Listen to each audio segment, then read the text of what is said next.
Hi everyone, Janie here. Welcome back to my garden. Welcome back to my office. It is actually a beautiful day outside, but I am unfortunately not gardening today. I wanted to just do a quick video and give you all kind of like a life update on what's going on, not only personally, but with the garden and everything like that, and then do a couple question and answers just to kind of update you all. So normally when I have to skip a day of posting, it's always kind of hard when you are doing YouTube or any other type of social media and I say I do 5 videos a week and then I have to skip some days. It's hard to if I worked at a regular job, I would just call my boss and say, I'm taking a sick day. But it's hard to let everybody know, like, don't expect a video, here's what's going on. So what I usually do and what a lot of people will do is they'll post on the community page of your channel. And it used to be that YouTube, it would show up in your feed as you're scrolling through your feed, it would show up. But I don't know about you guys, but I am not seeing as many posts in my feed. I don't know why. I don't think it's a bad thing, right? Because I'm not really looking for like, if I'm on YouTube, I don't want it to be like Instagram, and Instagram is like posts or Facebook or something like that. So I have noticed that it's not showing up as much. And then I realized I got a comment the other day of someone saying that they want to see what's happening in my garden. And I realized, okay, I don't think everybody knows what's going on. So let me just give you guys a quick update. Last week, Sadie, my daughter Sadie, my oldest daughter, she fell at soccer and she fractured her arm, her wrist, and it ended up being a really bad fracture.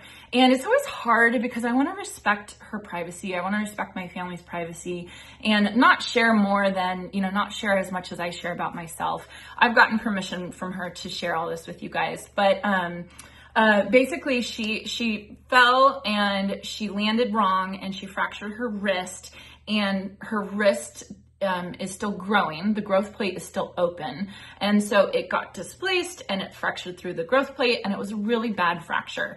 And we were pretty sure that she was gonna have to go have surgery. And what they did is they put her in a cast, like a splint, all the way up to here, which was, oh my gosh, it's just been crazy, this poor kid. We've been doing like everything for her.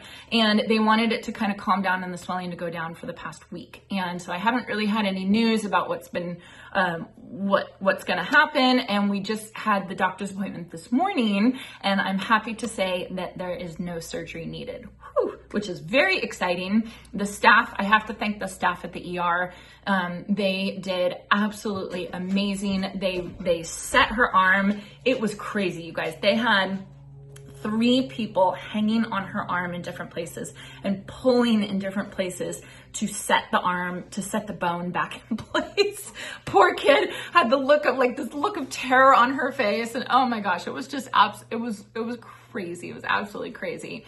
But they did what they needed to do, right? They got the bone back in place, and she got x-rays today, and the doctor said everything looks really good, and it's just a cast now, and it's just like a normal break. So thank you to all of you, all your well wishes and your kind words. I really appreciate it, and I shared it with Sadie, and I know she really appreciates it as well. But again, I was getting comments of saying, why aren't you out in your garden? And that's why, because, mom duty and all that kind of stuff. Jason's back at work full time. And so I've just been here and I've just been kind of taking care of her. And when I do a video, luckily I had a whole bunch of videos kind of in the can, like garden tour videos and things like that. Really beautiful, beautiful garden tours from Michael Glassman and from Liz from Garden Happy. And I have a couple other ones that are coming up that you guys haven't seen yet. So it's been great that I haven't been able to take off more time, but I haven't done anything for like the past week, right? So I just wanted to share that with all of you to let you guys know what's going on, and that Sadie's better, and she's doing really, really good. She's still in a lot of pain, but she's doing much, much better. So all that is good, but I am so behind on everything right now, and I'm just trying not to get too stressed about it. It's fine. It'll be fine. It'll be absolutely fine. It's spring, everything's starting to wake up, it's beautiful. I'm gonna get a bunch of plants from Proven Winners here soon, which is really fun. And then the crazy thing is I have a business trip coming up kind of a big business trip. You guys will see. And if she was going to have surgery, oh man, Jason was saying like, you can go, but I was worried I was going to have to cancel the business trip. And luckily we're good. We're totally good. Everything's good. So very, very exciting, fun things are happening, and Sadie is healing well, which is honestly the most important thing. So there's that. Next thing I wanted to share with all of you is this. So if you live in California and you got the Proven Winners Gardener's Idea book, this is the book that you got. And if you guys notice that garden right there, if that looks familiar, this is my garden. Yes, I am on the cover and I am so excited and thankful. And so Proven Winners is doing this new thing where they're going to be more regional. They're focusing on more regions, and they're going to be rolling out different regions. And they started with the West, of course, right? And really focusing on specificity, I guess is what you would say. And so there's that. There's my garden again, talking about it. And then also, I'm just showing this to you guys because I know those of you who don't live in California, you guys didn't get this one. So there's that. And then there's my Best of the West collection right there. So all really exciting. If you don't live in California or on the West Coast, you just got the original Gardener's Idea book. And this picture is in, I think this layout is in that book in there, which is really exciting as well, just to have a layout. But how fun that us Californians, or us on the West Coast, get our Gardener's Idea book, which is really, really exciting. So a huge thank you to Proven Winners for that. I'll put a link in the description down below where you can request this to be sent to you. It's so fun. You know, this time of year when you get this in the mail and you're like, oh, it just makes you so excited on, you know, what's to come, all the fun things to come, and that it's basically spring. So, and I love how they do this idea book. I love it. And I heard through the grapevine that next year they're going to change things up even a little bit more. And so I'm excited to see what they decide to do. Isn't that beautiful? That is just, that's my garden, you guys. They did such a good job with photos and all that kind of stuff. Anyway, so that's really, really fun and really exciting. Okay, so now let me just answer a couple questions that I saw kept coming up in the comments section. I'm just gonna read one of the questions and then it's probably your question will be answered. But a common question that I'm getting is about tulips in higher zones. So I'm in zone 9B, and Heather says, wow, your tulips are so gorgeous. Do you leave them in the ground year round, or will you pull them up? And I got a couple other questions like that. So tulips need chill time, right? They're one of those plants that need chill time, like blueberries. And if your climate doesn't give you enough chill time, they actually won't bloom again next year and they'll just die. And anything zone 8 and above, now hold on, don't leave a comment yet.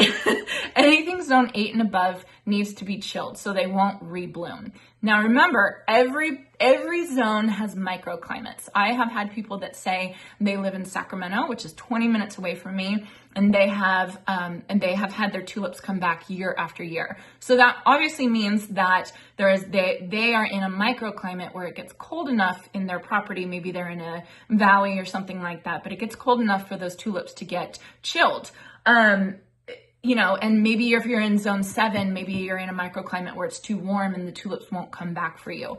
But just the overlying recommendation is anybody zone 8s and above, you want to pre-chill your tulips. And so that means they won't come back year after year. So I just pull and toss my tulips. I compost them and I don't worry about them. I could pull them, let them dry out, pull all the foliage, clean them up, store them all year, and then put them in the fridge and pre-chill them the next year. But to me, that's just a little too much work, and I would rather just buy new ones.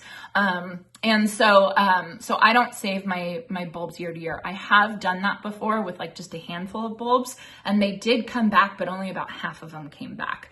So it was just a lot of work for only half the tulips to come back the next year. So I personally just think of tulips as annuals. Just short-lived annuals, just for a little bit of color during the spring, and be happy with that. And know that when I'm planting it. Here in zone 9, daffodils will come back year after year. They don't need, well, they need chill time, but we get enough chill hours over our winters for the daffodils to come back and to actually multiply and naturalize, which is called naturalizing. If you live in zone 10, or if you live in a microclimate in zone 9, it might be too warm, and so then those daffodils won't come back for you. There are other varieties of tulips and daffodils, and they're bred to be able to handle more heat or more cold or anything like that. So just look at the growers, see if there's, they're always coming out with new varieties and new collections, and just play with it in different microclimates. But I can honestly say that any tulip I've ever planted in this garden that I'm at right now that I didn't pull never came back for me, not one. So I just don't worry about it, and I just treat it as an annual. Next question is from Debbie. She says, love your secret garden, Janie. Thank you, Debbie. When are we going to see more of the back garden? Not for a while, not for a little bit. I just don't have, there's nothing going on back here basically right now. I actually did get a delivery of compost, and we are amending the soil back here, but basically my back garden renovation, it was in 2 phases. And the first phase was the demo and adding the concrete. And then the second phase, well, phase 1.5 is adding the fountains, which should be coming pretty soon, a couple weeks. And so that's going to get installed. And then the third phase is going to be like the finishing touches and all that kind of stuff. And I still have to do my window boxes, and I'm going to do a trellis on the back. I have a whole bunch of stuff that's happening, just not quite yet. So we're kind of in like the pause before the storm of when everything starts getting really crazy and it gets really exciting. But there's just not much going on. Plus, I'm not doing much gardening work, when I do a garden video, when I film a garden video, it can take me all day. It could take me, 4 or 5 hours outside in the garden, and then cleaning up and then editing and all that kind of stuff. Whereas like a garden tour video can take me an hour or 2, and then I can just edit it really quickly. So just because of everything that's going on personally, we're kind of limited. Hey, bud. Monty knows how to open my door, my office door, and it makes me think that somebody's coming in, and it's always him. All right, next question is from Karen. Karen says, hi, thank you for all your beautiful videos. They're always an inspiration. Thank you, Karen. I have a question. What is the brand and color of stain that Michael Glassman recommends for our garden fences? Michael always uses the stain Cordovan Brown. I don't know the maker of that, whether it's like Bear or Valspar or something like that, but it's called Cordovan Brown. And if you want it darker, he mixes it with a little bit of black stain, and it's just absolutely gorgeous. My stain on my fence is called Slate from Bear. And then I get a lot of people asking me about my front door. My front door and my office door is Bear Rejuvenation. We initially painted our front doors Clary Sage from Bear, is that Benjamin Moore? Clary Sage. It looked gray outside with the sun shining on it. So when the sun shines on it, you need a little stronger green color. So the one I chose was Rejuvenation. I know a lot of people ask that. And then Linda says, what fertilizer do you use to go in the ground when you're planting flowers? I always just use a starter fertilizer. And so that just has a lot of mycorrhizae in it, and it just helps with root growth. When the soil is cold, like it is now, the nutrients don't move as quickly in the soil as they should. So if it's a young plant and it doesn't have a well-developed root system, it's always really great to use a starter fertilizer, because you're basically putting the nutrients right up against that root, and it makes them grow a lot quicker, a lot faster. Oh, I put this in to remind me about this. Gwendolyn said, I got the Proven Winner Spring Summer Idea book today. Guess what? I recognized your garden before I saw your picture. That shows how much I'm addicted to your garden. Thank you. That's so nice. So sweet. Anyway, so that's about it for a little life update, garden update, question and answer session. I just, again, want to thank you all for your well wishes for everything that's going on. It's always hard when you do social media and you do it 5 days a week, and then something happens, and, it's like, how much do I share and how much do I not share, and all that kind of stuff. So I just want to say a huge thank you. Bear with me. I have some great videos coming up, a lot of them that are not in my garden, but I will be back in my garden soon, I promise. So anyway, I hope you all enjoyed this, and I hope you all have a chance to get in your garden today.